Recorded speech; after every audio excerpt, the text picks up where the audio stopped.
जय Hind everyone, finally here we have come for the third session of physical geography. और बहुत ही amazing, बहुत ही awesome और बहुत ही इंक्रेडिबल सेशन होने वाला है, क्योंकि यदि आप देखोगे ना, ये तीनों के तीनों topic, interior of the earth, earthquake and tsunami, ये तीनों के तीनों टॉपिक में मतलब डेटा है भर भर के भरा हुआ है। मगर यहां पर मतलब ऐसा है कि यूपीएससी एग्जाम्स में ये जो टॉपिक्स है काफी ज्यादा प्रोमिनेंट है, काफी ज्यादा ट्रेंडिंग है। जब स्टार्टिंग में एक वीडियो डाली थी मैंने आपको क्या बोला था, आपको पढ़ना, सिलेबस तो कंप्लीट करना है, मगर आपको ट्रेंडिंग के हिसाब से जो हॉट टॉपिक्स हैं उनके ऊपर और भी ज्यादा कमांड बनानी है, उनके अच्छे लेवल के प्रैक्टिस क्वेश्चन सॉल्व करने हैं, उन क्वेश्चंस को अच्छे से आपको दिमाग में रखने, पूरा रोड मैप, माइंड मैप आपके दिमाग में तैयार होना चाहिए। तो ये जो पूरा सेशन है ना, अब इसमें ऐसा होता है कि भैया हमारे को याद बहुत करना पड़ता है क्योंकि डेटा बहुत सारा है। अरे डोंट वरी, एकदम बढ़िया चीजें ऐसी लेकर आया हूं ना, it is going to be very fascinating session for you. एकदम मजा आने वाला है। और यहां से मैं बोलूंगा एक्चुअल फिजिकल ज्योग्राफी शुरू होती है, क्योंकि सवाल भी पूछे जाते हैं और चीजों का लेवल यार पढ़ने में बहुत मजा आता है, लिटरली बहुत मजा आता है। मानोगे नहीं आप बस 10 या 15 मिनट के लिए सेशन में रहो, आपको लीव करने का मन ही नहीं करेगा, बिल्कुल भी लीव करने का मन नहीं करेगा। So this is your Kapil भैया, as you call me. Welcome back to roar NDA. हम लोग शुरू करते हैं। मैं आपको बेसिक क्लच बताने वाला हूं कि यहां पर कैसे करने वाले हैं। इंटीरियर ऑफ द अर्थ के बारे में पढ़ेंगे। ये यहां आपको रॉकी भाई, केजीएफ, पोलार गोल्ड फील्ड आपको दिख रही होगी। ये यहां पर सारी चीजें अपन कंप्लीट करेंगे, डोंट वरी। ये इतने सारे प्रैक्टिस क्वेश्चंस हैं, ऊपर जो टॉपिक पढ़ा है उसके। Interior of the earth, here is the NDA, ठीक है, layer of the earth. Content एकदम नेक्स्ट लेवल मिलने वाला है। सारे प्रीवियस क्वेश्चन यहां पर मैं जितने भी आए यहां पर करा दूंगा, एकदम कंप्लीट करा दूंगा। उसके बाद डिसकंटिन्यूटीज की मैं आपको बढ़िया सी ट्रिक बताऊंगा जो कि मैंने बनाई है, और बहुत ही हॉट टॉपिक है ये भी। अर्थक्वेक के बारे में अपन लोग स्टडी करेंगे। अर्थक्वेक के बाद ये अर्थक्वेक वेव्स और जितने भी प्रीवियस क्वेश्चन अर्थक्वेक वेव्स के, one of the toughest question upon cover कर रहे होंगे। नोट्स कैसे बनाना है ये भी मैं यहां पर बताऊंगा आपको। शेडो जोन वाला एकदम प्रोमिनेंट टॉपिक कैसे कंप्लीट करना है, इसके कुछ दूसरे कॉम्पिटिटिव एग्जाम के क्वेश्चन जो कि पूरा का पूरा कंसेप्ट आपका क्लियर हो जाएगा, इसके बाद यहां पर मैं बताऊंगा। इसके बाद अर्थक्वेक कंप्लीट करेंगे, अर्थक्वेक के प्रीवियस क्वेश्चन करेंगे, और अर्थक्वेक के स्किल्स देखेंगे, सुनामी देखेंगे, और बढ़िया से सेशन को एंड करेंगे। भाई बहुत ही मजेदार सेशन होने वाला है, तुम लोग कंप्लीट करो सेशन। लिटरली ये जब सेशन खत्म होगा ना, आप नोट्स उठा लेना रोर एनडीए ग्रुप से, ठीक है। वहां पर देखो, एक मैं आपको चीज बता रहा हूं, जो अपना रोर एनडीए अकाउंट है टेलीग्राम वाला, ठीक है, उस रोर एनडीए अकाउंट पर डेली मैं आपको क्या डालता हूं, वोकैब ऑफ द डे डालता हूं। और वो वोकैबुलरी जो है ना, बहुत इंपॉर्टेंट है एग्जाम पॉइंट ऑफ व्यू से, मतलब हर डिफेंस एग्जाम्स के लिए बहुत इंपॉर्टेंट है। उसमें सिर्फ वोकैब नहीं, उसका हिंदी मीनिंग, साथ में सेंटेंस, और साथ में बहुत सारे सिनोनिम भी मैं डालता हूं, ताकि आप बढ़िया से अपनी वोकैब डायरी प्रिपेयर कर सको। इसके बाद रोर एनडीए करके क्विज यूट्यूब चैनल है, वो यूट्यूब चैनल बोल रहा हूं, रोर एनडीए क्विज करके हमारा टेलीग्राम चैनल है, वहां पर हम लोग क्विज अपलोड करते हैं, उसका भी आप लोग पार्ट बन सकते हो। नोट्स आपको रोर एनडीए ग्रुप पर मिल जाएंगे। तो बढ़िया, अपन आगे बढ़ते हैं, ठीक है। पहले अपन बात करेंगे interior of the earth. So gentleman, mark my words, झूठ में बोलता नहीं हूं, आपको पता है। This session is filled with in depth knowledge of the earth structure. मतलब जिस अर्थ के ऊपर आप रह रहे हो ना, जिस अर्थ के ऊपर आप कुछ साल बाद you will be leading a platoon of soldiers over there, ठीक है, तो उसी अर्थ के स्ट्रक्चर के बारे में आपको कंप्लीट इंफॉर्मेशन जानने को मिलने वाली है। इतना तगड़ा नॉलेज होने वाला है ना आपके पास, मजा आ जाएगा। And you will have killed all the 3 topics after this energetic session. एकदम बढ़िया तरीके से पढ़ेंगे। मेरा जैसे ही मतलब पुराने सेशन आप उठाकर देख लो, कभी भी मैं ऐसा नहीं पढ़ाता हूं, आराम आराम से। यार you are a defence, you are a defence aspirant and I am a defence educator. I know how to deal with you guys. बढ़िया सेशन को स्टार्ट करते हैं, मजा आएगा। ठीक है, तो इंटीरियर ऑफ द अर्थ के बारे में पढ़ेंगे। भैया आप इंटीरियर ऑफ द अर्थ के बारे में चीजें बताओगे, मगर ये इंटीरियर ऑफ द अर्थ मतलब कि अर्थ के अंदर आपको सभी को पता है कि यहां पर आपको क्या दिख रहा है, ये है आपको कोर दिख रहा है, या आपको मेंटल दिख रहा है, ठीक है, और ये आपको क्रस्ट दिख रही है, मतलब क्रस्ट कोर मेंटल दिख रहा है। मगर ये चीज पता कैसे चली कि अर्थ के अंदर ये सारी चीजें, what was the source of the information about the interior of the earth, ये क्वेश्चन आता है। और यहां से मतलब कि ऐसा दूसरे कॉम्पिटिटिव एग्जाम में क्वेश्चन पूछे हुए हैं, जो कि आगे लिखे हैं, मैं उनको बताऊंगा। मगर एनडी में नहीं पूछा, मगर फिर भी आप जानकर जाओ, हो सकता है पूछ ले। तो अर्थ की इंटीरियर के बारे में जानकारी मिलती कैसे भी है ये बताओ। तो 2 प्रकार के सोर्सेज हैं, ठीक है, या तो डायरेक्टली मिलेगी या तो इनडायरेक्टली मिलेगी। यदि डायरेक्टली की बात करोगे तो यहां पर माइनिंग रॉक्स हैं, वॉल्केनिक इरप्शंस हैं। इनडायरेक्टली की बात करोगे तो यहां पर मैटर है, मिटियोर्स हैं, ग्रेविटेशन फील्ड है, ग्रेविटेशनल फोर्स है, मैग्नेटिक फील्ड है, सिस्मिक एक्टिविटी है। भैया कुछ भी समझ में नहीं आया यार, तो यहां पर मैंने समझाई क्या है, अभी कुछ समझाया नहीं है, आप लोग बोल रहे हो कुछ भी समझ में नहीं आया। देखो बढ़िया पढ़ेंगे, आराम से पढ़ेंगे, डायरेक्ट सोर्सेस के बारे में पढ़ते हैं। मैं आपसे एक छोटा सा सवाल पूछता हूं, ठीक है, यदि कोई चीज अर्थ के अंदर से खुद निकल कर आ रही है, ठीक है, अर्थ के अंदर से खुद निकल कर आ रही है और बाहर आकर बोल रही है ये लो देख लो अर्थ कैसी दिखती है, मतलब अंदर से ऊपर आई, तो अंदर से ऊपर काय में आती है, वॉल्केनो में आता है ना। वॉल्केनिज्म, जितना भी वॉल्केनिक इरप्शन होता है, ये जो वॉल्केनिज्म होता है, इसको हम लोग क्या बोलते हैं, ये डायरेक्ट सोर्स है, अर्थ के इंटीरियर के बारे में डायरेक्ट इंफॉर्मेशन देगा। थर्डली माइनिंग आपने देखा होगा। माइनिंग क्या है? अर्थ के अंदर से वो जो रॉक है वो ऊपर निकल के आता है। यहां पर आपको कौन दिख रहा है? एकदम रॉकी भाई, यहां पर लिख दे रहा हूं। और यहां पर जो पीछे फील्ड दिख रही है ना, इसको केजीएफ कहा जाता है, कर्नाटका में है, कोलार गोल्ड फील्ड। ठीक है, यहां पर आपने देखा होगा माइनिंग के लिए जाते हैं ये लोग, गोल्ड की माइन है और नीचे से निकालते हैं क्या पर? सोना, सोने के जो पत्थर वगैरह जितने भी मिनरल्स है वो यहां से एक्सट्रैक्ट करते हैं। तो ये डायरेक्ट इंफॉर्मेशन दे रहे हैं अर्थ के इंटीरियर से। क्यों भैया? इसलिए दे रहे हैं क्योंकि अर्थ के अंदर से ये डायरेक्टली निकल कर आते हैं, इसलिए यहां पर डायरेक्टली इंफॉर्मेशन दे रहे हैं। तो यहां पर देखो mining and drilling. So deep earth mining और ड्रिलिंग क्या करते हैं? जो रॉक्स का नेचर है अर्थ के सरफेस के नीचे, उनके बारे में बताते हैं। अब यहां पर तो स्पेशल माइनिंग है, इनको याद कर लेना, इंपॉर्टेंट माइन है। साथ ही साथ में मैं आपको वर्ल्ड ज्योग्राफी कवर कराते चल रहा हूं। जैसे एम्पोनिंग गोल्ड माइन।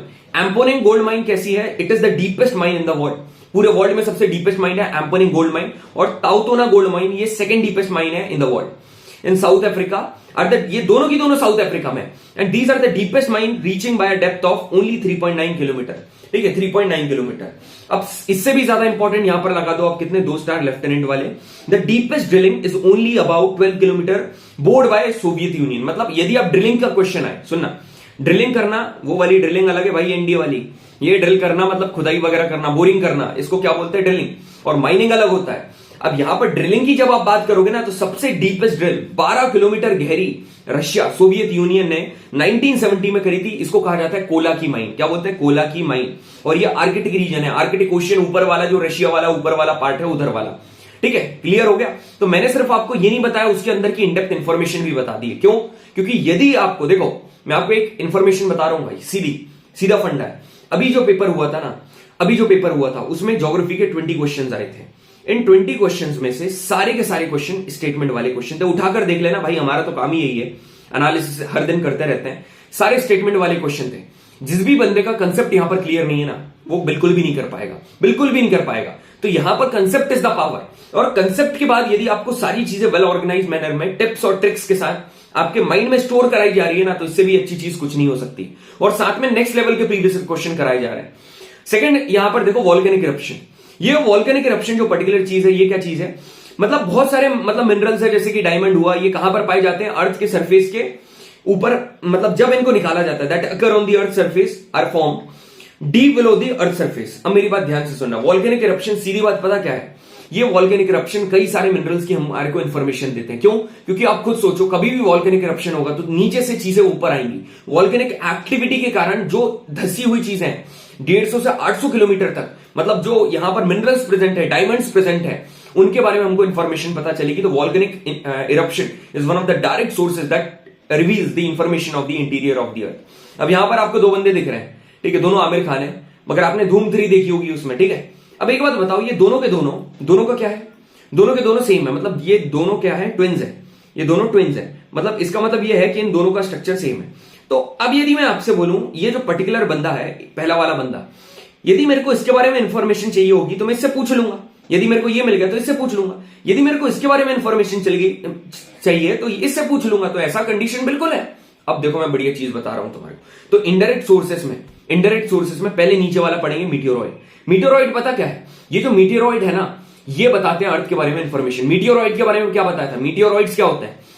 मतलब मीटियोरॉइड का मतलब वो होता है, पहली तो मीटियोर मतलब जो गिरते हुए तारे रहते हैं। मीटियोर एक होता है कॉमेट, एक होता है मीटियोरॉइड। कॉमेट तो अलग है, जो कि सन की फैमिली से बिलोंग करता है, सन के अराउंड घूमते हैं। अब यदि बात करें मीटियोर का मतलब जो कि फॉलिंग स्टार, शूटिंग स्टार, जो गिरता हुआ तारा होता है ना, जिसको देखकर आप विश मांगते हो कि भगवान इस बार एनडीए। ठीक है, और मीटियोरॉइड का मतलब क्या होता है? जो कि अर्थ के एटमॉस्फेयर में एंटर कर गए, गिर गए। ठीक है, इनको हम लोग मीटियोरॉइड बोलते हैं। बहुत रेयर ऑब्जेक्ट्स होते हैं। तो इनका जो स्ट्रक्चर होता है ना, इनका स्ट्रक्चर अर्थ के स्ट्रक्चर जैसा है, इसलिए हम लोग बोलते हैं कि अर्थ के इंटीरियर की इंफॉर्मेशन मीटियोरॉइड से भी मिल जाती है। इसलिए ऊपर एग्जांपल दिया, meteoroids and earth are born from the same nebular cloud, thus they are likely to have a same internal structure than that of Earth। तो एक की इंफॉर्मेशन निकालो, दूसरे की मिल जाएगी। अब यहां पर देखो सिस्मिक वेव्स क्या होती हैं। They are the most important. Seismic waves मतलब सबसे इंपॉर्टेंट सोर्स है, जिसके बारे में अर्थ की, मतलब अर्थ के स्ट्रक्चर की जो लेयर्स है ना, जिनके बारे में पढ़ेंगे अभी अपन, क्रस्ट, मेंटल कोर, इनके बारे में पता चल जाता है। अब देखो ये जो सिस्मिक वेव्स है, मतलब ऐसा नहीं है कि सिस्मिक वेव्स में सिर्फ अर्थक्वेक वेव्स आएंगी, अलग अलग वेव्स आती हैं। ऐसी वेव्स जो कि अर्थ में मतलब एनर्जी रिलीज करेंगी और अर्थ के ऊपर चेंज वगैरह लेकर आती हैं। इनके अंदर एनर्जी भी होती है, एक वेलोसिटी के साथ चलती हैं, इनको सिस्मिक वेव्स बोलते हैं। मगर सुनो, यहां पर क्वेश्चन पता क्या आएगा? The velocity of seismic waves changes as they travel through different medium and different elasticity and density. सुनो, जैसे जैसे मतलब कि ये एक इधर अलग डेंसिटी है और इधर अलग डेंसिटी है, मतलब हर लेयर की अपनी अपनी डेंसिटी है। तो ये जो पहली लेयर है यहां पर इसकी वेलोसिटी v1 है और यहां पर इसकी वेलोसिटी v2 है। तो मतलब इसकी वेलोसिटी चेंज होगी, मतलब कि अर्थ की लेयर है वहां पर, अर्थ के इंटीरियर की इंफॉर्मेशन हमारे को पता चल रही है ना। तो अलग अलग इलास्टिसिटी, अलग अलग डेंसिटी में अलग अलग वेलोसिटी के साथ सिस्मिक वेव ट्रेवल करेगी। दूसरी, जितना ज्यादा वो मटेरियल इलास्टिक होगा और डेंसर होगा, दबा हुआ होगा, उतनी तेज वेलोसिटी होगी। ठीक है, अच्छी तेज वेलोसिटी होगी, डेविएट नहीं हो पाएगी, हायर द वेलोसिटी। ठीक है, अर्थ का जो इंटरनल स्ट्रक्चर है आपको कैसे पता चलेगा? आप देखो यहां पर डेंसिटी में चेंज आ रहा है, तो डेंसिटी में चेंज आता है तो सभी को पता है रिफ्रैक्शन होता है, रिफ्लेक्शन होता है, अलग अलग पैटर्न्स बनते हैं। तो जब ये पैटर्न्स बनेंगे ना, इनके थ्रू हमको क्या पता चलेगा? अर्थ के इंटरनल स्ट्रक्चर के बारे में पता चलेगा। समझ में आया सभी को? अब आता है ग्रेविटेशन फोर्स। ग्रेविटेशन फोर्स क्या? देखो ग्रेविटेशन फोर्स, एक बात मैं आपको बताऊं, ग्रेविटेशन जो पर्टिकुलर फोर्स है G इज इक्वल टू हम लोग क्या बोलते हैं, Gm/r²। ये फॉर्मूला है इसका, Gm/r²। तो ये मास के ऊपर डिपेंड कर रहा है। तो अब यदि मैंने आपसे बोला किसी पर्टिकुलर जगह का मास अलग है ना, मतलब कि एक जगह की ग्रेविटी G1 है, एक दूसरी जगह का ग्रेविटेशनल फोर्स G2 है, मतलब ये F है भाई, इसको आप F बोलो। रुको, ठीक है, अब मेरी बात ध्यान से सुनना। अब यदि कहीं पर ग्रेविटेशनल फोर्स कितना है F1 और कहीं पर है F2, तो पक्की बात है ग्रेविटेशनल फोर्स अलग है तो हो सकता है कि मास भी अलग हो। समझ में आ रहा है? रिलेट करो, यदि फोर्स अलग है तो मास भी अलग हो, तो दोनों के दोनों यदि अलग होंगे, इसका मतलब क्या है? इसका मतलब यह है कि आपको यह पता चल रहा है कि अर्थ का मास अलग अलग है, अर्थ के इंटीरियर के बारे में पता चल रहा है। तो gravitational force differs according to the mass of the material, mass के अकॉर्डिंग ये अलग होता है। और जितना भी अनइवन डिस्ट्रीब्यूशन है मास का, अनइवन मतलब कि सेम नहीं है, पूरे अर्थ में अलग अलग है।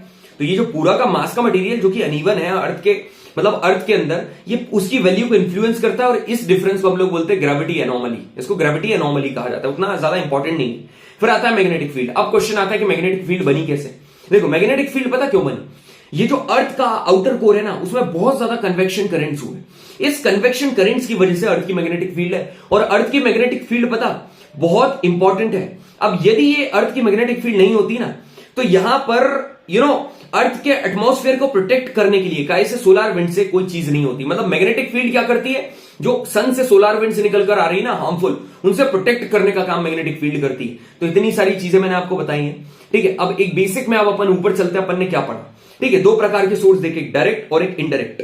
ठीक है, इसमें माइनिंग रॉक और वॉल्केनिक इरप्शन डायरेक्टली आपको इंफॉर्मेशन देंगे। देन मैटर के बारे में वही मास, मिटियोर और ग्रेविटेशन फोर्स, मैग्नेटिक फील्ड और सिस्मिक एक्टिविटी। तो ये आपका बेस तैयार है। अब अपन बढ़ेंगे ऊपर, पहले इसके सवाल देख लो। ठीक है, यहां पर अपन सवाल करेंगे और पूरा का पूरा सेशन यहां पर। अब अपन आएंगे इंटीरियर ऑफ द अर्थ के ऊपर। यहां पर देखो पहला क्वेश्चन क्या बोल रहा है? विच one of the following is the direct source of information about the interior of the earth? Direct source कौन सा है? तो यहां पर क्या अर्थक्वेक वेव्स नहीं है, मैग्नेटिज्म, ग्रेविटी, वॉल्केनिक इरप्शन आपको डायरेक्टली इंफॉर्मेशन देता है अर्थ के अंदर की। Which among the following are the direct source of information? Direct कौन? Drilling activities. ये डायरेक्ट है क्या भैया? बिल्कुल डायरेक्ट है। ऐसा है क्या? ड्रिलिंग डायरेक्ट है क्या? ड्रिलिंग डायरेक्ट है क्या? अब यहां पर देखो डीप ओशनिक ड्रिलिंग एक्टिविटीज, यहां पर क्या है? फिर वॉल्केनिक एक्टिविटीज, फिर माइनिंग एक्टिविटीज। ड्रिलिंग करना भी तो वही होता है भाई, अंदर से चीजें निकालना। माइनिंग एक्टिविटीज, तो ये ABC तीनों ऑप्शन आर करेक्ट। ठीक है, अब यहां पर क्या बोल रहा है? विच one of the following is a direct source? Again direct पूछ रहा है, और ये APPSC में क्वेश्चन पूछा हुआ है। यहां पर क्या बोल रहा है कि डायरेक्ट सोर्स कौन सा है? तो सिस्मिक एक्टिविटी नहीं है, ग्रेविटी एनोमली नहीं है, surface rock from mining area, ये सही है, माइनिंग एरिया से तुम्हारे को पता चलेगा।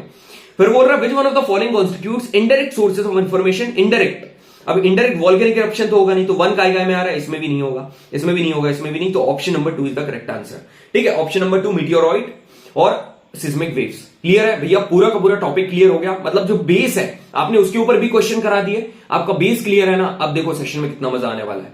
ठीक है, अब अपन बात करेंगे अर्थ के इंफॉर्मेशन की, मतलब अर्थ के इंटीरियर की सोर्स पता चल गई। अब ये देखेंगे कि इंटीरियर दिखता कैसा है।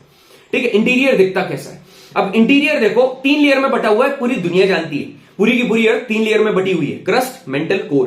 क्रस्ट सबसे ऊपर। अब यहां पर एक चीज खुद फील करना, फील करो, रटो मत। यहां पर क्रस्ट तुम्हारे को सबसे पतली दिख रही है कि नहीं? ये एकदम पतली हुई, पतली सी तुम्हारे को यहां पर लेयर नजर आ रही है। फिर मेंटल यहां पर तुम्हारे को मोटी नजर आ रही है। फिर यहां पर तुम्हारे को कोर दिख रही है। ठीक है, तो मेंटल बीच में, कोर नीचे। कोर का मतलब तो वही होता है कि मतलब एकदम अंदर वाली, इसको कोर बोलते हैं। अब यहां पर ध्यान से सुनना मेरी बात, क्रस्ट, मेंटल, कोर के बारे में पढ़ेंगे। ये भाई देख लो, तुम ध्यान से देख लो, ये एनडीए हबीबुल्लाह हॉल, ठीक है, व्यास लाइब्रेरी, कैनोइंग रिवर, ठीक है, ये आपका सारी चीजें यहाँ पर स्टेडियम्स वगैरह बने हुए हैं। ये मतलब माहौल यार और कहीं नहीं मिल सकता है।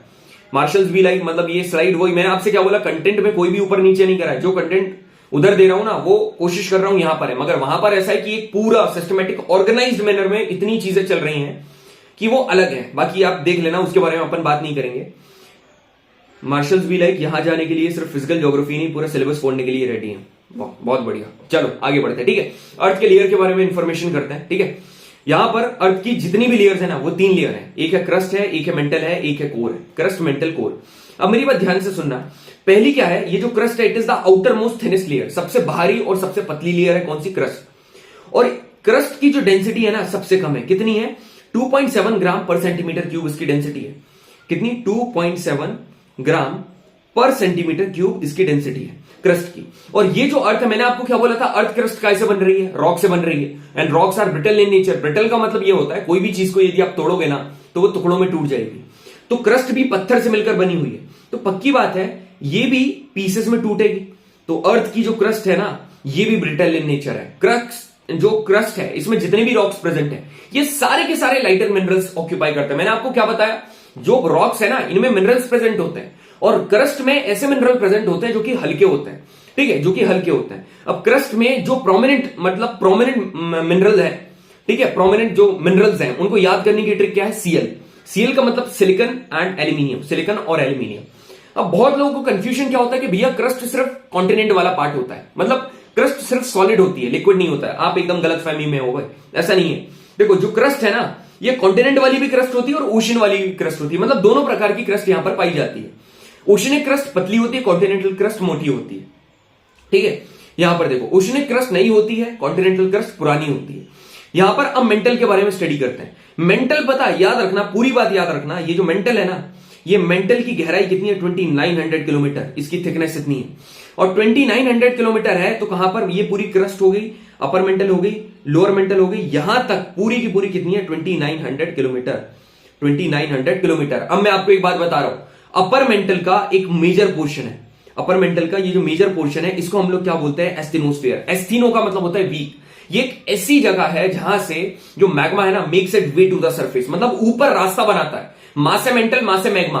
अब अपर मेंटल में एक पार्ट है जिसको एस्थेनोस्फीयर कहा जाता है। इसी एस्थेनोस्फीयर में से जो पर्टिकुलर मैग्मा है वो ऊपर निकलता है, ठीक है। और इसको हम लोग अब लिथोस्फीयर, लिथोस्फीयर क्या होता है? क्रस्ट और अपर मेंटल जो है ना, ये क्रस्ट है और अपर मेंटल अलग अलग लेयर है। ये क्रस्ट के 2 पार्ट हुए, ये मेंटल के 2 पार्ट हुए, ये कोर के 2 पार्ट हुए। तो ये क्रस्ट और ये अपर मेंटल, इनको हम लोग क्या बोलते हैं? इनको बोलेंगे हम लोग क्या? लिथोस्फीयर। इनके कॉम्बिनेशन को lithosphere. Now talking about core. जो कोर है ना, ये पर्टिकुलर इनर मोस्ट लेयर है, सबसे अंदर वाली लेयर को कोर कहा जाता है। अब यहां पर आप देखोगे upper core is in liquid and inner core is in solid. और यहां पर जितने भी एलिमेंट्स पाए जाएंगे, ये सारे के सारे हैवियर एलिमेंट होंगे, जैसे लोहा, ठीक है। उसके बाद आप काय की बात कर लो, निकल, तो यहां पर नाइफ इसकी ट्रिक है, नाइफ, ठीक है, नी से निकल, और Fe से फेरस मतलब आयरन। अब यहां पर होती है इसकी ट्रिक है सीमा, मेंटल की सिलिका और मैग्नीशियम। अब एक बात मैं आपसे क्वेश्चन पूछ रहा हूं कि कोर और मेंटल की बाउंड्री कितने किलोमीटर पर प्रेजेंट है? तो भैया पहले तो डायग्राम बना लो, ये, ठीक है। तो यहां पर क्या बन गया? ये क्रस्ट बन गया, ये मेंटल बन गया, और ये कोर बन गया। ये क्रस्ट, ये मेंटल और ये कोर। तो भैया आपने पूछा कि मेंटल और कोर की बाउंड्री कितने किलोमीटर पर प्रेजेंट है, तो उसकी बाउंड्री तो ये होगी।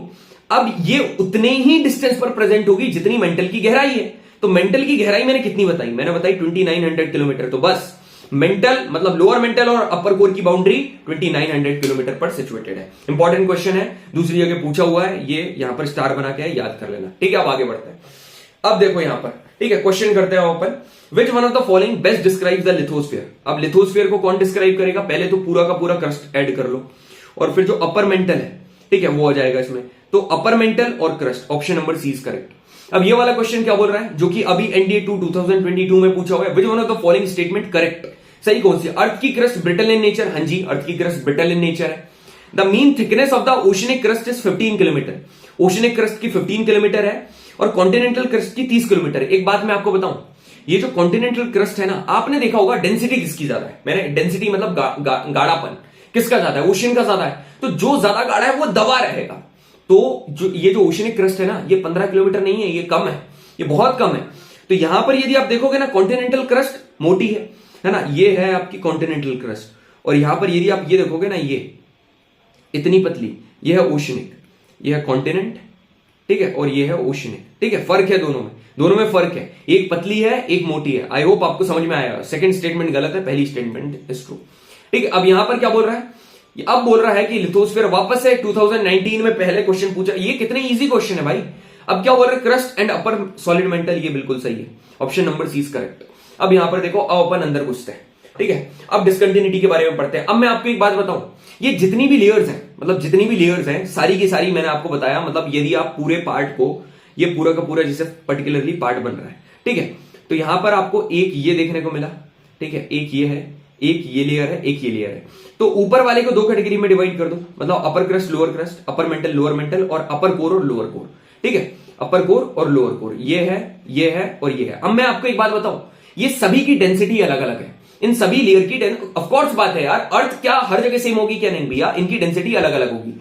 Difference in the densities of the layer is called discontinuity. इनको हम लोग क्या बोलते हैं छोटू, इनको बोलते हैं डिस्कंटिन्यूटीज। इसी को हम लोग बोलते हैं डिस्कंटिन्यूटीज, ठीक है, इसको हम लोग बोलेंगे डिस्कंटिन्यूटीज। अब देखो, अब मैं बताता हूं discontinuities. The difference in the densities between the layer of the earth is called discontinuity. अब सुनो, अपर क्रस्ट और लोअर क्रस्ट, इन दोनों एक एक का छोड़कर आप बीच में लगाते जाना। अपर क्रस्ट और लोअर क्रस्ट के बीच में कोनार, लोअर क्रस्ट और अपर मेंटल के बीच में मोरोविक, और अपर मेंटल और लोअर मेंटल के बीच में रेपिटी, लोअर मेंटल और अपर कोर के बीच में ग्यूटेनबर्ग, और अपर कोर और लोअर कोर के बीच में लीमन। कैसे याद करना, बहुत सारी ट्रिक है, अलग अलग एजुकेटर अपनी ट्रिक बताते हैं, आप अपनी ट्रिक नीचे बताना। देखो मैंने जो खुद ने बनाई है ना, इसमें एक वर्ड याद करना पड़ता है, कॉमो रेगुलेटर, ठीक है, कॉमो रेगुलेटर। अब रेगुलेटर तो आपको याद होगा, है ना, कॉमो रेग्यू, है ना, ले, बस इतना, रेग्यू ले, और टर ऐसे ही आप सफिक्स लगा दो। तो अब यहां पर क्या पता चलेगा, को से कोनार्ड, मो से मोरोविक, रे से रेपिटी, यू से गुटेनबर्ग, और ले से लेमैन। काम सही है ना, समझ में आया, सारी चीजें क्लियर है, बिल्कुल भैया। अब यहां पर कुछ क्वेश्चंस देख लो। Which one of the following is found in the innermost part of the earth, मतलब अर्थ के सबसे नीचे में, नीचे वाले पार्ट में कौन सी है, तो कॉमो रेगुलेटर, ले, मतलब layman, option number D is correct. Which one of the following discontinuity separate the earth crust from the mental, मतलब इसमें से कौन सी डिस्कंटिन्यूटी है जो कि मेंटल से अर्थ की क्रस्ट को अलग करती है, मेंटल से अलग करेगी क्रस्ट को। तो पहली बात तो काय को, क्रस्ट को मेंटल से, तो पहली बात तो ये दोनों अलग हो गए। अब इन दोनों को अलग करना है, मतलब को मो से मोरोविक, बी ऑप्शन इज करेक्ट। बढ़िया है ना, बस आपको एक वर्ड याद करना है, कॉमो रेगुलेटर, बस काम खत्म आपका, ठीक है। सारी चीजें भाई बहुत आसान है, बहुत आसान है, बस आपका अप्रोच सही होना चाहिए, ठीक है। यदि आपका अप्रोच सही है ना, आप लोग कर जाओगे, ठीक है। Things are not that much typical as your thinking, उतनी कठिन नहीं है, सही में उतनी कठिन नहीं है। Things are very very easy. मैं आपको देखो एक बात बता रहा हूं, मतलब चीजें जब आप पहली बार पढ़ने जाओगे ना, पहली बार में आपको चीजें कठिन लगेंगी। Things are always impossible until they are done.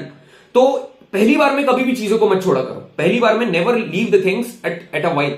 Starting में कभी भी चीजों को मत छोड़ना, पहले ट्राई करो, पूरी मेहनत करो, उसके बाद आप चीजों को, मतलब उसके बाद जब आप ट्राई दोगे ना, मैं ऑनेस्टली बता रहा हूं, जिस दिन आपने पूरा ट्राई दे दी ना, चीजें आपसे बनने लगेंगी। चलो एवरेज डेंसिटी, अब डेंसिटी के डिफरेंस के बारे में बात करी तो डेंसिटी होती कितनी है। यदि आप अपर क्रस्ट की बात करोगे 2.7 ग्राम पर सेंटीमीटर क्यूब, लोअर क्रस्ट की भी लगभग इतनी 3 ग्राम पर सेंटीमीटर क्यूब, मेंटल की है 5 ग्राम पर सेंटीमीटर क्यूब, और अपर कोर और लोअर कोर यहां पर, ठीक है, अपर कोर 11 ग्राम पर सेंटीमीटर क्यूब, ठीक है, और यहां पर 15 ग्राम पर सेंटीमीटर क्यूब इसकी, ठीक है, 11 ग्राम और 15 ग्राम अपर कोर और लोअर कोर, ठीक है। सारी डेंसिटी याद होगी, कर लेना। और इसका कितना 13 आ जाएगा एवरेज, अपर कोर और लोअर कोर का, दोनों को प्लस करके 2 से डिवाइड कर देंगे ना। अब यहां पर आता है अर्थक्वेक भाई, ठीक है, अर्थक्वेक पढ़ने वाले हैं, बढ़िया, द मोस्ट चैलेंजिंग टॉपिक, मजा आता है भाई पढ़ने में, एकदम शानदार टॉपिक है। ऐसा सोचो आप, इतनी कई बार कैटास्ट्रोफिक कंडीशन आएगी, when you as an officer you will be leading the mission, you will be evacuating the people, the citizen of India from there, what would be the level of proud from the area, मतलब किस level का pride होगा, समझ में आ रहा है।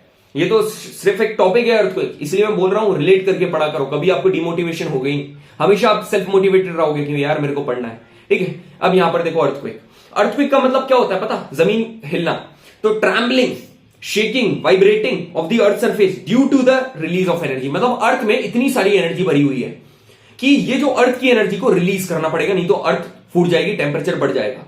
तो अर्थ का ट्रैम्बल करना, शेक करना, वाइब्रेट करना अर्थ सरफेस का, एनर्जी के रिलीज की वजह से, इसको बोलते हैं अर्थक्वेक, ठीक है, भूकंप। अब ये जो है particular the point where the heat is release, उसको कहते हैं फोकस। यहां से फॉर एग्जांपल ये तुम्हारा सरफेस है और यहां से एनर्जी रिलीज हो रही है, तो इसको आप लोग क्या बोलोगे, इसको तुम लोग बोलोगे फोकस। और फोकस में आ रहा है O, तो हाइपो में भी आएगा O, ठीक है, ये भी आया हो, तो इसको भी हम लोग क्या बोलते हैं, हाइपोसेंटर। फोकस और हाइपोसेंटर दोनों सेम है। अब सुनना मेरी बात, अब यहां से एनर्जी हुई रिलीज, यहां से एनर्जी हुई रिलीज, अब ये एनर्जी ऐसे ऐसे करके ट्रेवल करेगी, ऐसे मतलब अर्थ की ये नीचे वाला सरफेस आपको क्या दिख रहा है, अर्थ की बॉडी दिख रही है, और ये ऊपर वाला आपको क्या दिख रहा है, सरफेस दिख रहा है, मतलब अर्थ की बॉडी नीचे, सरफेस ऊपर है। अब ये यहां से ट्रेवल करते करते करते करते ऊपर के पॉइंट को हिट करेगी, मतलब यहां पर जो ऑरेंज पॉइंट बना रहा हूं यहां पर हिट करेगी, और ये जो पर्टिकुलर पॉइंट है just directly above the focus, इसको हम लोग क्या बोलते हैं छोटू, इसको बोलते हैं एपिसेंटर। तो सरफेस के ऊपर जो पॉइंट है उसको एपिसेंटर, मगर जहां से एनर्जी रिलीज हुई, जहां से ओरिजिन हुआ, इसको बोलेंगे फोकस और हाइपोसेंटर। क्लियर है, बिल्कुल क्लियर है। So energy waves travel in different direction, अलग अलग डायरेक्शन में ट्रेवल करेंगी और सरफेस के ऊपर पहुंचेंगी। सरफेस के ऊपर जो पॉइंट है जहां पर पहुंचेंगी उसको एपिसेंटर बोलते हैं, और एपिसेंटर को ऐसे भी बोल सकते हैं आप, point nearest to the focus, directly above the focus, और पहला point to experience the wave. सुनो मेरी बात, ऐसा कौन सा पॉइंट है जो कि पहली बार वेव एक्सपीरियंस करता है, लोग बोलेंगे फोकस, गलत है। फोकस एनर्जी रिलीज करता है जिससे बनती है वेव। अब ये वेव ट्रेवल करके हिट करती है सरफेस को, सरफेस पर पॉइंट होता है एपिसेंटर, और ये जो एपिसेंटर है पहली बार में वेव एक्सपीरियंस करता है। क्लियर है भैया, बिल्कुल क्लियर है, ठीक है। अब यहां पर देखो आगे, यहां पर earthquake waves are the type of seismic waves, मैंने आपको अभी बताया था सिस्मिक वेव का एक टाइप अर्थक्वेक वेव्स है। सीज्मोलॉजी मतलब स्टडी ऑफ अर्थक्वेक, और सीज्मोग्राफ, अब यहां पर एक सीज्मोग्राफ होता है, पता सीज्मोग्राफ का काम क्या है, ये वेव्स को रिकॉर्ड करने का काम करता है। रिकॉर्ड करना मतलब प्रेजेंट, जैसे कि आपका अटेंडेंस होती है ना क्लास में, आपने देखा होगा अटेंडेंस का एक रजिस्टर होता है, स्कूल में तुम्हारे अटेंडेंस का एक रजिस्टर होता होगा। ये जो अटेंडेंस का रजिस्टर है ना, इन द सेम मैनर ये आपका क्या करता है, ये एक रिकॉर्ड रखता है प्रेजेंट और एब्सेंट का। ऐसे ही सिज्मोग्राफ का काम है, मतलब एक वेव आई, यस प्रेजेंट, एक वेव नहीं आई, एब्सेंट, इस तरीके से काम करता है। अब ये वेव्स कौन कौन सी होती है पढ़ेंगे। अब यहां पर तुम लोग देखो, अभी ND1 2024 अभी जो पेपर हुआ उसका क्वेश्चन तुम्हारे से बनता है कि नहीं, the point on the surface directly above the focus is called epicentre, बिल्कुल, जस्ट ऊपर वाले को एपिसेंटर कहा जाता है। सेकंड क्या बोल रहा है, earthquake generate primary and secondary wave that radiate outward from the earthquake focus, मतलब अर्थक्वेक क्या जनरेट करता है, प्राइमरी और सेकेंडरी वेव्स जो कि अर्थक्वेक के फोकस से रेडिएट करती है। अब मेरी बात सुनो, मैंने आपको यहां पर क्या बताया था, अर्थ की बॉडी मतलब अर्थ की एनर्जी कहां से रिलीज हुई, फोकस से। अब ये यहां पर अर्थ की बॉडी में, मतलब अर्थ की बॉडी में ये ट्रेवल करेगी एनर्जी। अब मेरी बात, एक छोटी सी बात मेरी ध्यान से सुनो, अर्थ की बॉडी में जो वेव ट्रेवल करेंगी उनको बोलते हैं बॉडी वेव। जब ये बॉडी वेव सरफेस को हिट करेंगी ये बन जाएंगी सरफेस वेव। बॉडी वेव दो प्रकार की होती है, दो, एक होती है प्राइमरी वेव और एक होती है सरफेस वेव। बस ये थोड़ी देर के लिए इतनी चीज दिमाग में रखो, ये क्वेश्चन सॉल्व करने के लिए, बाकी मेन कंटेंट अब भी आपके सामने होगा। तो सेकंड स्टेटमेंट इज करेक्ट। फिर अब मैं आपसे एक छोटी सी चीज पूछ रहा हूं, ठीक है, छोटी सी चीज क्या भैया, ये एक सरफेस ये है, एक सरफेस ये है, ठीक है, बिल्कुल दोनों सरफेस है, एक का फोकस ये है और एक का फोकस ये है, ठीक है। अब मेरे को बताओ कि यहां से वेव ऊपर पहुंचेंगी, अब कौन सी वेव जल्दी पहुंचेंगी, कौन सी वेव जल्दी पहुंचेंगी भैया, ये वाली जल्दी पहुंचेंगी। तो जब ये जल्दी से सरफेस को हिट करेंगे इंस्टेंटली, तो ये ज्यादा खतरनाक होगा ना, ज्यादा खतरनाक, ये डैमेज ये ज्यादा क्रिएट करेगा। तो जो शैलो वाला होता है, मतलब शैलो फोकस मतलब कि कम गहरा, और डीप फोकस मतलब ज्यादा गहरा। डीप फोकस ज्यादा डैमेज नहीं करेगा as compare to shallow focus, तो जो फोकस ऊपर है, सरफेस से सबसे करीब है, ये ज्यादा करेगा। थर्ड स्टेटमेंट क्या है, deep focus earthquake are likely to cause more damage. नहीं, गलत, डीप फोकस नहीं करेगा, तो only 1 and 2 statement are correct. समझ में आया, बिल्कुल भैया समझ में आया। अब अर्थक्वेक वेव जो ऊपर छोड़ा ना उसके बारे में बात करेंगे। सुनो मेरी बात सारे बंदे, सारे एकदम क्लैरिटी के साथ पढ़ा रहा हूं यार, मजा आना चाहिए, ठीक है। यहीं पर देखो, ये है अर्थ का सरफेस, ठीक है भैया, ये क्या है, ये है अर्थ का सरफेस, अर्थ का सरफेस है, और इसके नीचे वाला पार्ट जो तुम्हारे को दिख रहा है ये, ठीक है, ये अर्थ की क्या है, ये अर्थ की है बॉडी, ये अर्थ की बॉडी। अब यहां पर है अर्थ की एनर्जी रिलीज हुई इस पर्टिकुलर पॉइंट से, और इसको हम लोग क्या बोलते हैं, इसको बोलते हैं फोकस या फिर हाइपोसेंटर। फोकस बोल दो या हाइपोसेंटर बोल दो, ठीक है। यहां से एनर्जी रिलीज हुई।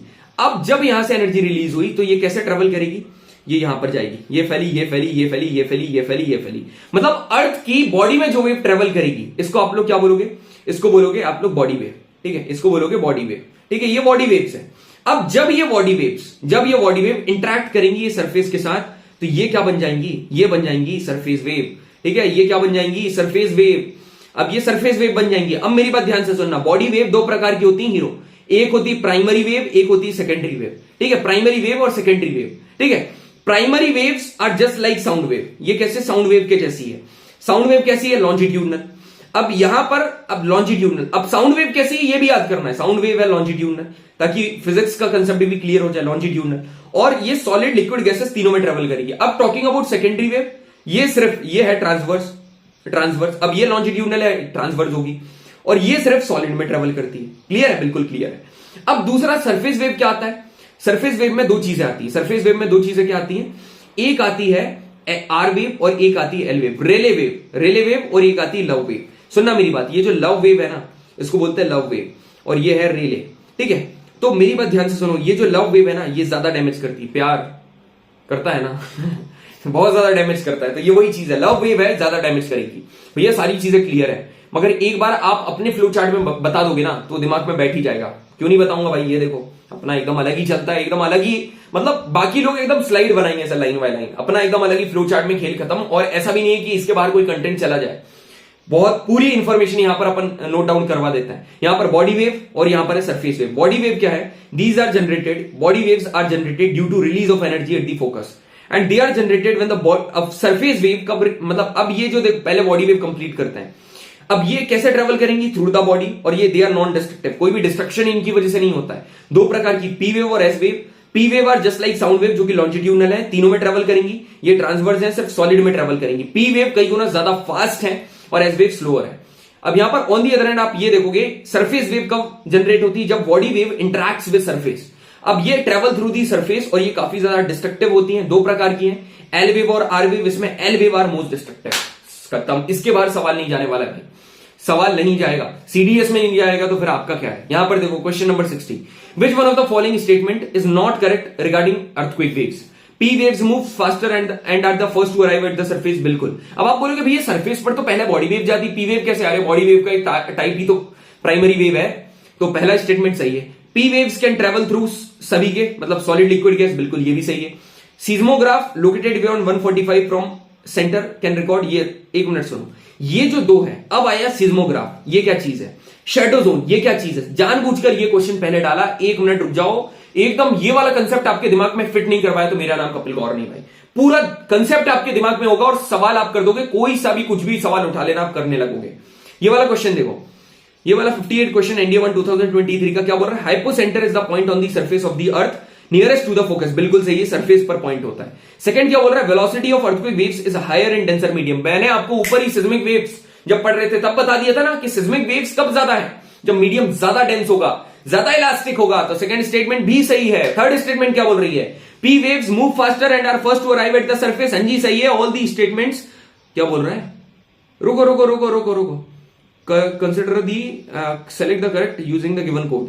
जोशी जोश में क्या कर दी? Hypocentre is the point on the surface of the earth nearest to the focus.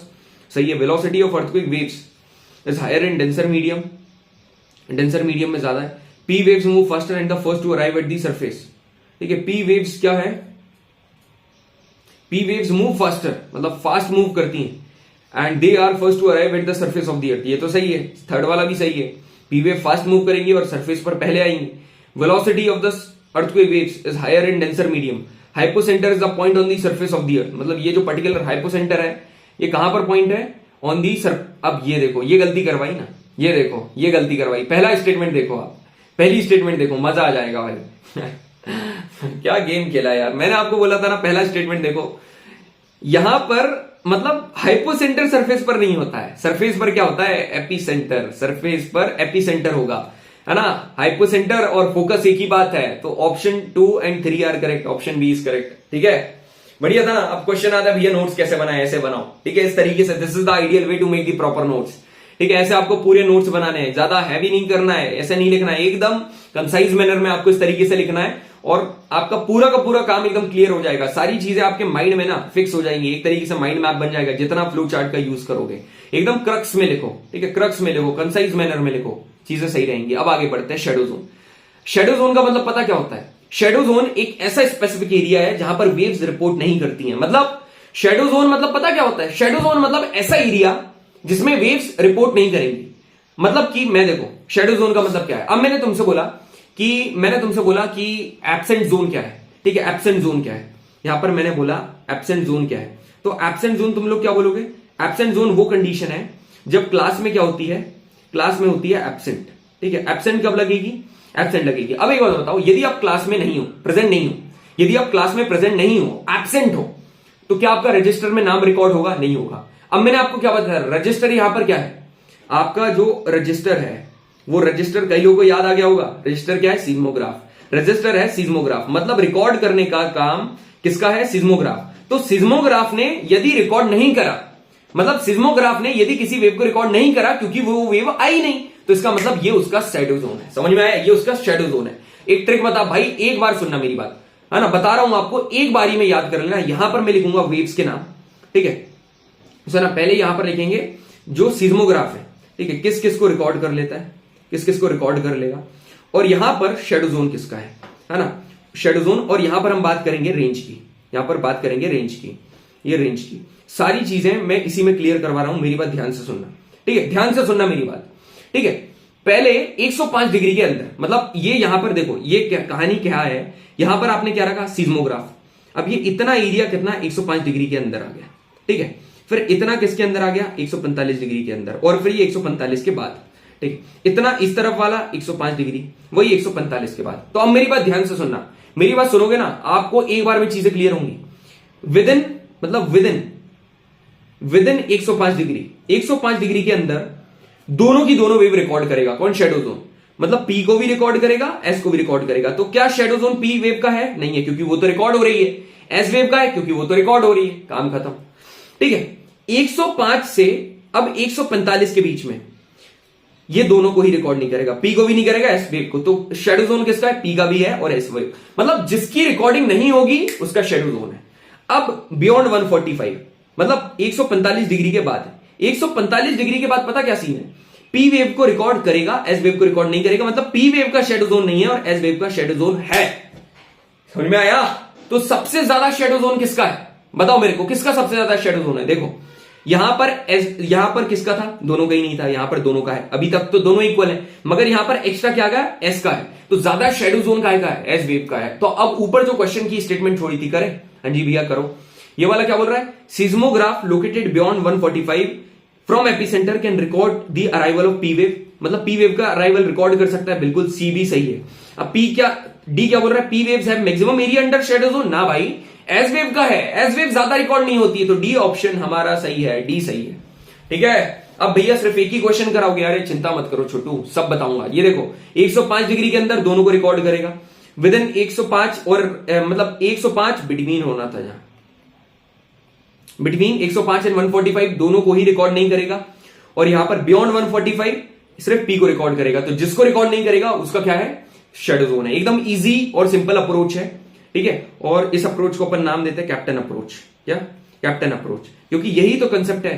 और यहां से करोगे आपको चीजें क्लियर हो जाएंगी, याद रखना बस। अब ये कुछ toughest, one of the toughest question आपको बता देता हूं कि आपसे होते हैं कि नहीं। मेरा कंटेंट जो हम लोग आपको प्रोवाइड कर रहे हैं, it is more than, is it more than enough और नॉट। हायर लेवल की जो यूपीएससी सीएससी के एग्जाम है वहां पर पूछे गए पढ़ते हैं। Consider the following statement regarding the shadow zone of the earthquake waves, ठीक है। The seismographs located beyond 145 degree from the epicentre, मतलब बियॉन्ड 145 मतलब 145 के बाद आखिरी वाली कंडीशन। देखो रेंज कैसे बनी हुई है, रेंज बनी हुई है अपनी ऐसे, रेंज कैसे, पहले है 105 तक, 0 से 105, फिर 105 से 145 और फिर 145 के बाद। तो 145 के बाद record the arrival of S wave but not of P wave. अरे यार यहां इसके बाद तो पी वेव रिकॉर्ड होती है ना, एस वेव नहीं होती है, तो पहली स्टेटमेंट गलत है। अब पहली क्या बोल रहा है, करेक्ट स्टेटमेंट, तो 1 ये वाला भी नहीं है, ये वाला भी नहीं है। अब सेकेंड वाली स्टेटमेंट पढ़ो, अ जोन बिटवीन 105 एंड 145, यहां पर ये वाला, from epicentre was identified as the shadow zone for both, दोनों की दोनों का शैडो जोन, बिल्कुल, क्योंकि दोनों की दोनों ही रिकॉर्ड नहीं होती, तो ओनली स्टेटमेंट 2 इज करेक्ट। ये कठिन था क्या, लग रहा है तुम्हारे को कठिन, नहीं है भैया। अब यहां पर सेकंड देखो, सेकंड क्वेश्चन क्या बोल रहा है, विच one of the following statement is not correct, not the shadow zone of P wave is much larger. अरे पहली गलत है भाई, पी वेव का शैडो जोन क्या ऐसे बड़ा है क्या, गलत, ठीक है। तो ये वाला स्टेटमेंट आपकी सही है, ठीक है। अब बाकी क्या आप रीड कर लेना। अब यहां पर देखो अर्थक्वेक, अर्थक्वेक जोन ये उतना ज्यादा इंपॉर्टेंट नहीं है। टोटल अर्थक्वेक जोन इंडिया में 4 है, जोन 2, जोन 3, जोन 4, जोन 5, बस 4 प्रकार की आपके अर्थक्वेक है। उतना पहले लिख दिया मैंने, उतना इंपॉर्टेंट नहीं है, देख लो। एक है टेक्टोनिक अर्थक्वेक, मतलब कि देखो टेक्टोनिज्म अपन एक सेपरेट टॉपिक है, बढ़िया तरीके से पढ़ेंगे। टेक्टोनिज्म का मतलब क्या होता है, मतलब कि फॉल्ट और फोल्डिंग होती है ना, मतलब कि जब दो टेक्टोनिक प्लेट्स आपस में मतलब कुछ मूवमेंट शो करती हैं और वहां पर अलग अलग प्रकार की बाउंड्री बना लेती हैं, या तो आपस में आकर मिलेंगी या अलग होंगी या पैरेलली मूव करेंगी, तो अलग अलग बाउंड्री बनाती हैं। जब ये मूवमेंट होता है इस पर्टिकुलर टाइम पर डिस्टर्बेंस की वजह से सिस्मिक वेव्स ट्रेवल करती हैं, तो उस टाइम पर जो अर्थक्वेक आते हैं उसको बोलते हैं tectonic earthquake. Secondly volcanic earthquake. देखो कई बार क्या होता है, एक्टिव वॉल्केनो एकदम इरप्ट कर जाते हैं, मतलब एकदम खतरनाक तरीके से इरप्ट करते हैं, तो उसकी वजह से अर्थक्वेक आ जाता है, उसको बोलते हैं वॉल्केनिक अर्थक्वेक। थर्डली क्या होता है, कई बार जब माइनिंग करने जाते हैं, केजीएफ में तुमने देखा होगा, केजीएफ पिक्चर सभी ने देखी होगी, उसमें एक सीन क्या था, वहां के जो पेरेंट्स अपने बच्चों को नीचे जाने से रोक रहे थे। उसका रीजन पता क्या था, क्योंकि वहां पर ना कोलैप्स अर्थक्वेक होने के चांसेस है। कोलैप्स अर्थक्वेक का मतलब पता क्या है, जो माइन की रूफ है ना, छत, वो मतलब ऊपर से गिरकर टूट सकती है इंटेंस माइनिंग की वजह से, तो इसको कोलैप्स अर्थक्वेक बोलते हैं। फिर आता है एक्सप्लोजन अर्थक्वेक, जो कि न्यूक्लियर और केमिकल रिएक्शंस वगैरह इतनी हो रही है, उसकी वजह से जो एक्सप्लोजन अर्थक्वेक होता है उसको एक्सप्लोजन अर्थक्वेक कहा जाता है। तो चारों चीजें क्लियर है, उतनी इंपॉर्टेंट नहीं है, इसलिए अपन इतना एम्फेसिस इसके ऊपर नहीं कर रहे हैं। Now effects of the earthquake, ठीक है, ये भी देख लो आप, बढ़िया चीज है, मतलब अर्थक्वेक के क्या क्या इफेक्ट्स है।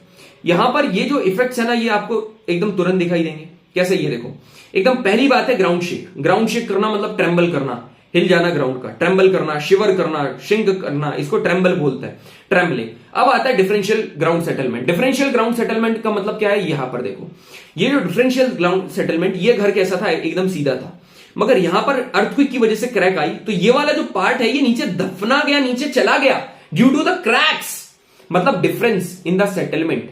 सेटलमेंट में डिफरेंस आया, डिफरेंशियल ग्राउंड सेटलमेंट्स। समझ में आ रहा है कि नहीं, क्लियर हो रहा है ना। अब दूसरा देखो, फिर क्या आता है, लैंड एंड मड स्लाइड। ये देखो लैंड एंड मड स्लाइड, ये लैंड और मड स्लाइड दिख रही है तुम्हारे को, कैसे मतलब अर्थक्वेक की वजह से पूरा लैंड यहां पर फिसल गया, पूरी मिट्टी यहां पर फिसल गई, ये हुआ। फिर आती है सॉइल लिक्विफेक्शन, याद रखना, फिर आती है सॉइल लिक्विफेक्शन। सॉइल देखो, सॉइल लिक्विड मतलब सॉइल है, मैं आपको अच्छे से बता रहा हूं, ये सॉइल है, ठीक है, और इस सॉइल के अंदर क्या है भैया, अलग अलग ग्रेन्स है, ठीक है, ये क्या है, इतने ग्रेन्स है। अब जब इन ग्रेन्स के अंदर, ये तो पहले मतलब ये कंडीशन कैसी थी, ये थी बिफोर, ठीक है, ये है बिफोर की कंडीशन। यदि बाद में, ठीक है, इसके अंदर घुस गया पानी, इसके अंदर क्या घुस गया, पानी। अब जब इसके अंदर थोड़ा पानी घुस गया ना, क्योंकि लिक्विड घुस गया, तो अब इसके जो ग्रेन्स है ना, ये क्या हो जाएंगे, थोड़े थोड़े दूर हो जाएंगे, मतलब पानी में लिक्विडिटी बढ़, मतलब सॉइल में लिक्विडिटी बढ़ जाएगी, सॉइल स्टेबल नहीं रहेगी, उसके ग्रेन्स दूर दूर हो जाएंगे, they will go far apart from each other, दूर दूर हो जाएंगे। समझ में आ रहा है, ये दूर दूर हो गए। पहले देखो कितने पास पास थे, एक दूसरे के पास सारी चीजें, अब ये इसको कहा जाता है सॉइल लिक्विफेक्शन, ठीक है। फिर आता है ग्राउंड लर्चिंग। ग्राउंड लर्चिंग का मतलब पता क्या होता है, पैरेलल मूवमेंट ऑफ, जो पैरेलल मूवमेंट होता है ना, पैरेलल मूवमेंट का जितने भी सेडिमेंट्स हैं, सेडिमेंट्स बोल दो, सेडिमेंट्स के बाद आप बोल दो पेबल्स बोल दो, पेबल्स के बाद आप बोल दो डेब्रीज बोल दो, ठीक है, जितने भी इनका जो पैरेलल मूवमेंट होता है ना, इसको कहा जाता है ग्राउंड लर्चिंग, ठीक है, ग्राउंड लर्चिंग। फिर आता है एवलांच। एवलांच मतलब कि, एवलांच का मतलब होता है rolling, shifting, turning of the ice, मतलब जो ऊपर से जब बर्फ आता है ना, क्या क्यों आता है, देखो एवलांच का मैं आपको रीजन बता रहा हूं। एवलांच का रीजन ये है कि ये देखो, ये ऐसा माउंटेन बना हुआ है, पूरा का पूरा ऐसा बना हुआ है, हिली रीजन है, यहां पर है स्नो। अब ये स्नो जो है ना, ये पर्टिकुलर ये स्नो इतने पार्टिकल से क्या थी, ऑक्यूपाइड थी, कि यहां पर इतना पार्टिकल ऑक्यूपाइड है, ठीक है, इतने से कनेक्टेड थी। मगर दिक्कत पता क्या हुई, दिक्कत ये हुई कि ये साइड वाला पोर्शन इसको छोड़ दिया। अब यहां पर ये रोल करते हुए नीचे आएगी, नीचे आएगी, नीचे आएगी, मतलब पूरी की पूरी स्नो फॉल होगी डाउन द स्लोप, ठीक है, फॉलिंग ऑफ, ठीक है, falling of snow down the slope, ठीक है, डाउन अ स्लोप। जब ये डाउन अ स्लोप आएगी ना, गिरेगी, घूमेगी, इसको हम लोग क्या बोलेंगे, इसको बोलेंगे क्या, एवलांच, इसको एवलांच बोलेंगे। डिस्ट्रक्टिव होती है भाई बहुत ज्यादा, ठीक है, कई लोग के घर वगैरह जहां पर रहते उजाड़ देती है, और बहुत ही मतलब ऐसा रहता है, एवलांच मूवी वगैरह में देखा होगा आपने, देखा होगा। फिर आता है ग्राउंड सेटलमेंट, मतलब ग्राउंड डिस्प्लेसमेंट क्या होता है, ग्राउंड डिस्प्लेसमेंट मतलब ग्राउंड डिस्प्लेस हो जाना, ऊपर नीचे हो जाना। फिर डैम्स में कई बार फ्लड आ जाती है, आग लग जाती है, बिल्डिंग्स वगैरह गिर जाती हैं, ठीक है। फिर सुनामी भी एक मतलब वो है, मतलब देखो वॉल्केनो की वजह से अर्थक्वेक आया, जिसको हमने क्या बोला, जिसको हमने बोला वॉल्केनिक अर्थक्वेक। अब ये अर्थक्वेक ज्यादा हुआ तो सुनामी आएगा। अब ये सुनामी क्या होता है भैया, बस इसके बाद वाला टॉपिक, ठीक है, मजा आ जाएगा। यहां पर देखो, ये सॉइल लिक्विफेक्शन मैंने बताया आपको क्या हुआ, ये जो शेकिंग हुई, इसने सॉइल को डीस्टेबल कर दी। स्टेबल मतलब कि एकदम पहले फिक्स थी, अब फिक्स नहीं है। क्यों, क्योंकि ग्रेन्स के बीच का जो स्पेस है ना, वो बढ़ गया, इसका स्ट्रक्चर लूज हो गया, सॉइल फ्लो करने लगी सॉइल की तरह। ये जो है ये सिंक कर गई, तो ये बिल्डिंग गिर गई। समझ में आया। अब आप बोलोगे भैया यहां पर भी तो नीचे गिरी, ये क्रैक के कारण हुआ और ये लिक्विड के कारण हुआ। अब तो एकदम क्लैरिटी मिल गई है। ये वाला क्वेश्चन कुछ देखो, which one of the following statement is correct with respect to landslide? Landslide पढ़ेंगे आगे, फिर भी देख लो। They occur only on gentle slope during rain. ये सिर्फ जेंटल स्लोप पे होते हैं क्या? भाई गलत है ना, जेंटल स्लोप नहीं, दोनों प्रकार के स्लोप पर हो सकते हैं, ठीक है, मतलब हर प्रकार के स्लोप पर हो सकते हैं। तो पहली स्टेटमेंट गलत है, तो पहली ये गलत है, तो option number C is correct. They generally occur in clearest soil. ये क्लियरेस्ट सॉइल में होते हैं, बिल्कुल क्लियरेस्ट सॉइल में होते हैं। अर्थक्वेक ट्रिगर लैंडस्लाइड बिल्कुल करते हैं, ऊपर अब भी पढ़ा हमने लैंडस्लाइड और मडस्लाइड। अब ये वाला क्वेश्चन क्या बोल रहा है? ये वाला क्वेश्चन बोल रहा है कि इसमें से कौन सा फीचर है जो कि ज्योग्राफिकल फिनोमेना इनको शो कर रहा है? Torrents of snow and ice roaring down a steep mountain side. Steep mountain मतलब ऐसा स्लोप, देखो दो स्लोप होते हैं, एक होता है स्टीप, है ना, एक होता है स्टीप, और ये आराम से इसको बोलते हैं जेंटल। जेंटल मतलब आराम, मतलब ढीला डाला स्लोप। इसका ग्रेड, इसका एंगल ज्यादा है और इसका एंगल कम है। अब सुनो, इसको क्या बोलेंगे? वो कहीं ना कहीं देखना काई की बात कर रहा है। It is hazardous to skiers and mountaineers. जितने भी माउंटेनियर्स होते हैं ना, उसके लिए खतरनाक है। इसको बोलेंगे फॉल करना, रोल करना, स्लाइड करना, फ्लो करना। ये काई की बात कर रहा है? अभी तो बताया था एवलांच, एवलांचेस के बारे में बात कर रहा है। क्लियर है चीजें? बिल्कुल भैया क्लियर है। अब आगे बढ़ते हैं, ठीक है। अब हमारा टॉपिक आता है भाई, कुछ कंफ्यूजिंग स्केल्स हैं, है ना, कुछ कंफ्यूजिंग स्केल है, मगर अब आपके लिए कंफ्यूजिंग नहीं होने वाले हैं, बिल्कुल भी नहीं होंगे, बिल्कुल भी नहीं, है ना। पहला क्या है? पहला है सीज्मोग्राफ, ठीक है। सीज्मोग्राफ मैंने क्या बताया था? अटेंडेंस का रजिस्टर। ये क्या करेगा? वेव्स को रिकॉर्ड करेगा जो कि सरफेस को रीच कर रही है, ठीक है। फिर आता है रिचर स्केल। रिचर स्केल क्या कहानी है भैया? रिचर स्केल की कहानी ऐसी है कि ये अर्थक्वेक के मैग्नीट्यूड को मेजर करता है, मतलब अर्थक्वेक के मैग्नीट्यूड को मेजर करता है, ठीक है। अर्थक्वेक के मैग्नीट्यूड को मेजर करने का मतलब पता क्या है? कि वो जितनी भी एनर्जी उसने रिलीज करी है ना क्वेक ने, ये उसका मैग्नीट्यूड है। मतलब देखो मैं बता रहा हूं, शांति, ठीक है, इतना टिपिकल नहीं है यार, जिंदगी उतनी कठिन नहीं है जितनी आप बना देते हो। चिल करके पढ़ो, एकदम आराम से, पेपर क्लियर होगा। बस कंसिस्टेंटली सेशन देखो आप लोग, पूरा सिलेबस कंप्लीट कराऊंगा, डोंट वरी, भरोसा रखो मेरे ऊपर, ठीक है। जब ND1 2024 में मैंने सब कुछ करा दिया था, आखिरी के 1 महीने में तुमसे एक बार बस एक कमिटमेंट करा था। शुरुआत करी थी कैसे? बायो से, फिर केमिस्ट्री करा दिया, फिर फिजिक्स करा दिया, फिर SST करा दिया, और क्या चाहिए, ठीक है। अब यहां पर देखो, energy release during the quake, मतलब क्वेक के टाइम पर जो एनर्जी रिलीज हो रही है ना, एनर्जी कितनी रिलीज हुई, ये एक मैग्नीट्यूड होता है अर्थक्वेक का। It is measured by the Richter scale, ठीक है। इसको रिचर स्केल से मेजर करेंगे। और याद रखना, कभी भी रिचर स्केल 7.5 से ज्यादा हो गया मतलब पक्की बात है, it will lead to tsunami. Tsunami आएगा। सुनामी क्या होता है? बस थोड़ी देर की बात और है, आपको सारी चीजें क्लियर हो जाएंगी। मर्सली इंटेंसिटी स्केल। ये मर्सली इंटेंसिटी स्केल पता क्या है? एक भाई ऐसा है कि जिसने ये भी डिस्कवर कर दिया कि जो स्ट्रक्चरल कोलैप्स होता है ना, जो विजिबल डैमेज होता है, जो डैमेज हमको दिख रहा है, उसको भी मेजर किया जा सकता है। तो ये कौन करता है? मर्सली का इंटेंसिटी स्केल। तीनों स्केल बताए। सिज्मोग्राफ का काम है बस रिकॉर्ड करना वेव्स को, ठीक है। रिचर स्केल ये बताता है कि जो एनर्जी रिलीज हुई है उसका मैग्नीट्यूड, मतलब अर्थक्वेक का मैग्नीट्यूड। और मर्सलीज इंटेंसिटी स्केल विजिबल डैमेज को शो करता है। अब आगे बढ़े। हाँ जी भैया, अब बात करते हैं सुनामी। यहां पर देखो सुनामी, अब यहां पर एक क्वेश्चन नहीं, सुनामी, ठीक है। यहां पर तुम्हारे को पानी दिख रहा है, ये पानी ऐसा आ रहा है पूरा आगे बढ़ के, एकदम पानी तुम्हारे को आता हुआ नजर आ रहा है। पानी का डिस्प्लेसमेंट हो रहा है, आगे आएगा तो फिर पीछे तो होना जाएगा। यहां पर क्या हो रहा है? डिस्प्लेसमेंट पानी का। और सुनामी, तुमने ये जैंग जैंग लू, ये ऐसे नाम सुने होंगे, जापानीज वर्ड, ठीक है। तो बस अब सुनो मेरी बात। अर्थक्वेक ने जो सिस्मिक वेव्स क्रिएट करी, मतलब अर्थक्वेक ने सिस्मिक वेव क्रिएट करके गया था ना, इतना सारा क्या इफेक्ट्स पढ़ाए थे मैंने आपको, इंपैक्ट्स पढ़ाए थे, कितने सारे डिस्टर्बेंस क्रिएट करके गया था।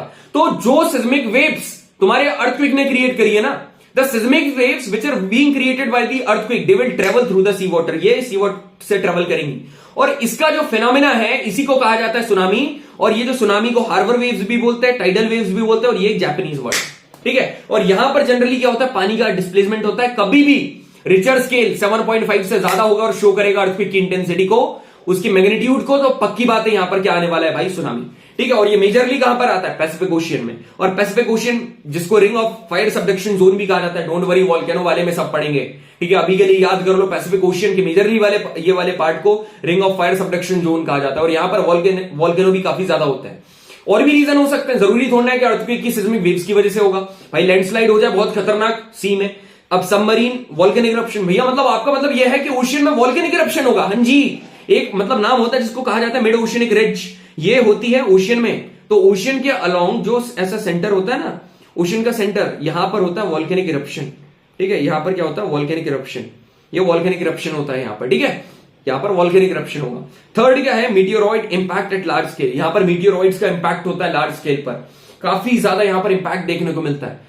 तो ये सारी चीजें हैं सुनामी के बारे में, आई होप चीजें क्लियर होंगी। पहला वाला क्वेश्चन देखो क्या बोल रहे हैं, consider the following statement relating to Richter scale. It was devised in 1935, 1945 में बाय चार्ल्स एफ रिचर, बिल्कुल सही है ना, इन्होंने ही करा था। एक ट्रिक बताऊं आपको, कभी भी ये इस टाइप के क्वेश्चन आते हैं ना, इन्वेंशन वगैरह, मोस्टली सही होते हैं। यूपीएससी के एग्जाम में 90% सही होते हैं। जो करंट वगैरह के सवाल ऐसे आते हैं ना, ये सही होते हैं। Secondly, it describes the quantity of energy release by single earthquake, मतलब कितनी एनर्जी उसने रिलीज करी, बिल्कुल ये भी सही है। रिचर स्केल की कोई भी अपर लिमिट नहीं है भाई, कोई भी अपर लिमिट नहीं है रिचर स्केल की, ठीक है। अर्थक्वेक आ जाए जितना भी आ जाए, इसकी कोई भी अपर लिमिट नहीं है। तो ये वाला क्वेश्चन है, this question I am giving you as a homework, ठीक है। और यहीं पर हमारा सेशन पूरी तरीके से we have killed that slaughter, ठीक है। तो एक चीज मैं आपको बताना चाहूंगा भाई, ठीक है।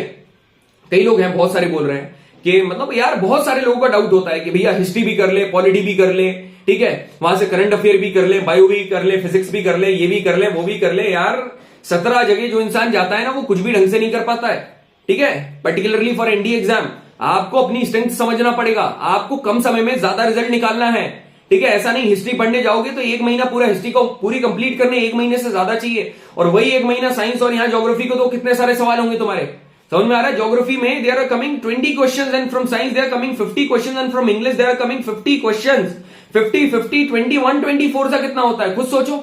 360 मार्क्स यहीं से आ रहे हैं तुम्हारे, ये पूरे नहीं करोगे मैं मान रहा हूं, समझ में आ रहा है, यहीं से इतने सारे तुम्हारे आ रहे हैं।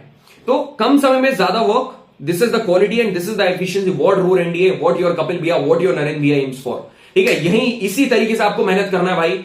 ऐसे कंसिस्टेंटली आपने मेहनत कर ली ना, सही बता रहा हूं, सही बता रहा हूं, mark my word gentleman, you will clear the exam. और हारना आखिरी तक नहीं है, हमेशा कंसिस्टेंटली लगे रहना। मैंने आपको क्या बोला था, एग्जाम किसका क्लियर होगा, किसी को ये वाला पार्ट कठिन लगेगा, किसी को ये कठिन लगेगा, किसी को वो कठिन लगेगा, मगर आखिरी में पेपर उसी का क्लियर होगा जो आखिरी तक लगा रहेगा, ठीक है। So thank you gentleman, it was a very very interactive session with all of you guys. एकदम पढ़ाने में मजा आया, उम्मीद कर रहा हूं आपको भी पढ़ने में मेरे से उतना ही मजा आया होगा। क्वेश्चन प्रैक्टिस कर लेना, नोट्स में टेलीग्राम चैनल पर डाल दूंगा। थैंक यू वेरी मच, जय हिंद।